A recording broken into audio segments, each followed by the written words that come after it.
Hi guys, Alif dari MabfourX. So hari ni saya akan buat analisis pada pair Euro USD pada time frame daily. Okey. Saya nampak hari ni, pada hari Jumaat hari tu price telah closing membuat support. And then price cuba dah untuk naik, dah melepasi di area 1.79. Bermaksud di sini price cuba untuk melepasi. So tidak lepas. So sekarang ni kita nampak adakah besok price akan turun semula untuk membuat rejection area, and then baru price akan cuba untuk naik semula. So untuk Euro USD ni saya nampak peluang untuk kenaikan tu masih ada lagi. Saya akan cari peluang untuk entry buy. So sekarang ni saya nampak di sini price cuba untuk melepasi di area 1.79. Jika besok price cuba melepasi, price akan next target akan menaiki, mendaki ke atas 1.18872.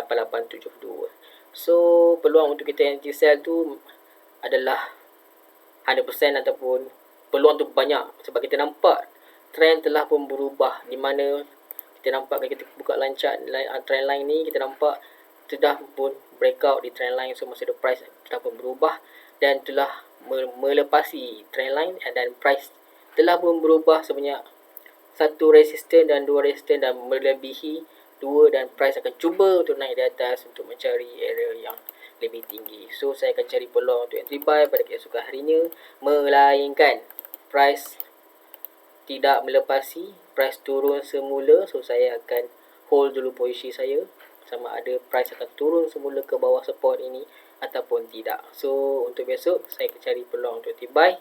So jika tidak break di atas, saya akan hold. Kalau price di bawah, saya akan hold. Break di atas, saya akan masuk cari buy. So untuk besok cari buy di area support, sama ada price buat seperti ini ataupun buat seperti di atas sikit di sini, ataupun di area breakout kita. So carilah peluang untuk entry pada time frame yang lebih kecil supaya selamat akaun kita tu